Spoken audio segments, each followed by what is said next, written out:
जो हमारा लेक्चर है भारत बांग्लादेश के रिलेशन पे है। जो हम लोग PSIR में जो बायलेटरल रिलेशन की बात कर रहे थे उसका है। शेयरिंग ऑफ रिवर वाटर्स हमारा अगला पॉइंट है। तो इसके बारे में देखते हैं। इंडिया बांग्लादेश जो है कम से कम 54 जो है 54 आम नदियों को साझा करते हैं। साथ ही साथ आपको ये ध्यान देना होगा कि ये द्विपक्षीय अगर हम बात करें संयुक्त नदियों आयोग यानी JRC आप जैसे बोल सकते हैं, ज्वाइंट रिवर कमीशन, आम नदी प्रणालियों को लाभ को अधिकतम करने के लिए दोनों देश के बीच संपर्क को बनाए रखने के लिए जून 1972 से काम कर रहे हैं। यानी हम ये कह सकते हैं कि जून जो हमारा ज्वाइंट रिवर कमीशन है वो 1972 में उनका एग्रीमेंट साइन हुआ था और उस समय से ये लगातार एक दूसरे को नदियों को साझा कर रहे हैं। तो आपको ये ध्यान देना है कि कौन कौन सी नदियां आ रही हैं। तो आप देख सकते हो कि गंगा भी जा रही है इधर से, राइट। जब ब्रह्मपुत्रा इंटर करती है यहाँ पे बांग्लादेश में तो उसको जमुना के नाम से जाना जाता है बांग्लादेश में। दोस्तों, ज्वाइंट रिवर कमीशन अभी तक कम से कम 37 मीटिंग कर चुका है, राइट। जिसमें अगर आप बात करो तो इसमें टेक्निकल लेवल की मीटिंग हो चुकी है। अब ये टेक्निकल लेवल की मीटिंग क्या है, यानी कहीं ना कहीं अगर मान लो कोई समस्या आ गई कि भाई हमारे पास उतनी पानी नहीं आ रही, फिर उसमें साफ सफाई को लेकर हो गया, तो इस तरीके का जो बैठक होता है उसको जनरली तकनीकी स्तर की बैठक के रूप में निरूपित किया गया है, राइट। तो गंगा नदी के पानी के बंटवारे की अगर बात की जाए तो 1996 में एक हस्ताक्षर की गई थी जिसका नाम था गंगा जल संधि, जो कि यही जनवरी 1 से मई 31 की बात थी और उसके दौरान संतोषजनक ढंग से काम कर रहा है। मतलब बिना किसी परेशानी का, कोई उसमें बड़ा परेशानी नहीं है। गंगा जल की जो साझाकरण है, अगर हम बात करें निगोसिएशन की, संबंधित संयुक्त समिति की नियमित बैठकें संधि की प्रावधानों के कार्यान्वयन का जायजा लेने के लिए आयोजित की जाती है। यानी कुछ ऐसे बड़े ऑफिसर्स होते हैं उस जो हम लोग बात करें एग्रीमेंट से, उस ऑर्गेनाइजेशन से संबंधित ज्वाइंट रिवर कमीशन से, जो बार बार इस चीज़ का जायजा लेते हैं कि कहीं कोई परेशानी तो नहीं है। मतलब एक चीज़ मिलाकर चलते हैं कि इस परेशानी की वजह से अगर मान लो जो हम लोग अभी ऑर्गेनाइजेशन लेकर चल रहे हैं, इससे अगर कोई परेशानी अगर भविष्य में आती है तो इससे हमें कोई लॉस ना हो, दोनों कंट्री की रिलेशन अच्छी बनी रहे, तो इस प्रकार की चीज़ आप दे सकते हैं। जो इंडिया का जो हम लोग बात करते हैं ये बायलेटरल ट्रेड एंड इन्वेस्टमेंट, तो दोस्तों मैं कुछ की पॉइंट्स आपको बताता हूं, बाकी आप देख लेंगे घर पे। भारत बांग्लादेश के बीच पहले व्यापार समझौते 1972 में हस्ताक्षर किए गए थे, आपको मालूम है। और इनका पिछला जो व्यापार समझौता था वो 2015 में किया गया, तो वो भी था आपका ऑटो मॉडर्नाइजेशन को लेकर।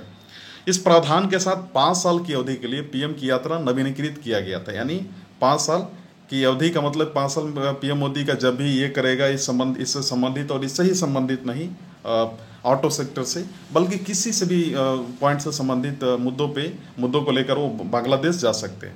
दोस्तों, दोनों देशों के बीच कई अन्य व्यापार से संबंधित समझौते किए गए हैं, बहुत ज़्यादा। आपको मालूम है कि as a neighbouring country Bangladesh जो है उससे काफ़ी अच्छा जो है बिजनेस और ट्रेड एंड इन्वेस्टमेंट की बातें होती है। I have already told you को वहाँ पे बहुत बड़ी बिल्डिंग्स को भी सेट किया जा रहा है, इंफ्रास्ट्रक्चर को, स्कूल लगातार सेट किए जा रहे हैं भारत के द्वारा।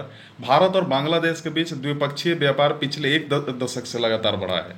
अगर मैं बात करूँ 2010 के बाद, हालांकि 5 वर्षों में दोनों देशों के बीच कुल व्यापार 17% से अधिक की वृद्धि हुई है, राइट। आप देखो 2016 की अवधि में बांग्लादेश और भारत का निर्यात, राइट, बांग्लादेश को भारत का निर्यात यानी बांग्लादेश भारत के प्रोडक्ट को अपने कंट्री में जब ले जा रहा था, मार्च 2017 में आप देख सकते हो कि $4,489.30 मिलियन का बिजनेस हुआ था। यानी आप समझ सकते हो बहुत बड़ी लेवल की इन्वेस्टमेंट या फिर ट्रेड हम बोल सकते हैं हो रहा है।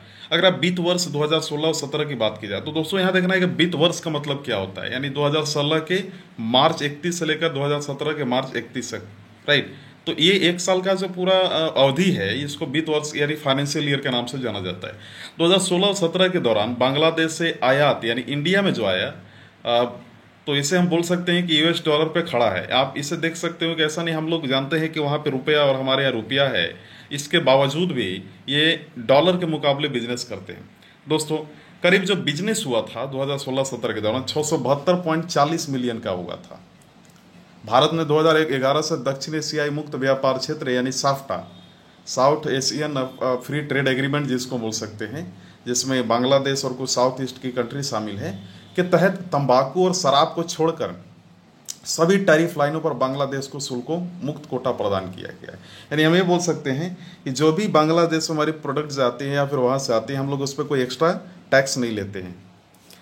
दोस्तों, आप अगर बात करो सीमावर्ती समुदाय के लाभ के लिए त्रिपुरा और मेघालय, आप देख सकते हो कि उनका बॉर्डर कहाँ पे है, बांग्लादेश के साउथ ईस्ट में, यानी ईस्ट वाले इलाके में आप देख सकते हैं कि त्रिपुरा है, और वही नॉर्थ ईस्ट वाले में आप ये पा सकते हैं कि कहीं ना कहीं मेघालय का भी बॉर्डर वहाँ मैच कर रहा है, पूरी तरीके से मैच करता है, इसमें कोई दो मत नहीं है।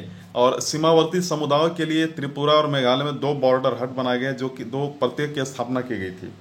तो इसलिए बनाया गया है कि अगर कोई समस्या हो बॉर्डर संबंधी तो वहां से निपटारा उसका किया जा सके। तो भारत बांग्लादेश के सीमा पर अतिरिक्त सीमा हाट विचाराधीन है, अभी ये भी प्लानिंग चल रही है कि और भी बढ़ाया जाए। राइट, बांग्लादेश निवेश विकास प्राधिकरण, यानी हम बोल सकते हैं कि ऑथराइजेशन, यानी बांग्लादेश इन्वेस्टमेंट डेवलपमेंट एग्रीमेंट के साथ जो एजेंसी के साथ आप ये बात कर सकते हो कि पंजीकृत बांग्लादेश में कुल भारतीय निवेश प्रस्ताव 3 बिलियन अमेरिकन डॉलर से अधिक है। मतलब ये इंडिया और बांग्लादेश के जो एक्सटर्नल मिनिस्टर्स हैं उनके बीच में साझा हुआ है कि 3 बिलियन अमेरिकन डॉलर से अधिक की बिजनेस होगी। समझ में आ रहा है आपको? तो बांग्लादेश में भारतीय विदेश प्रत्यक्ष निवेश जो है, यानी एफडीआई, अब आपको मालूम है कि फॉरेन डायरेक्ट इन्वेस्टमेंट क्या होता है। कोई बाहरी कंपनी आकर जब अगर दूसरी कंपनी में इन्वेस्ट करती है तो फॉरेन डायरेक्ट इन्वेस्टमेंट होती है।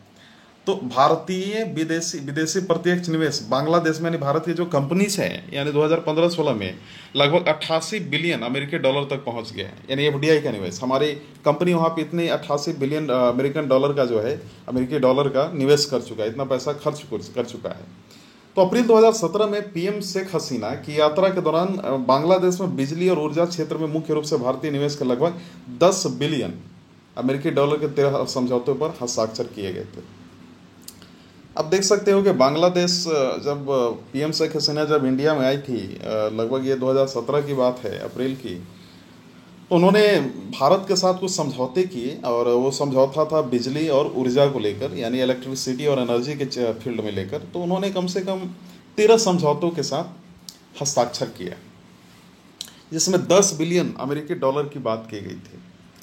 दोस्तों, India economic assistant to Bangladesh से आप जान ही रहे हो कि इसका क्या है। तो ये सारी जो है हम लोग कल के वीडियो लेक्चर में इसके बारे में हम लोग अध्ययन करेंगे।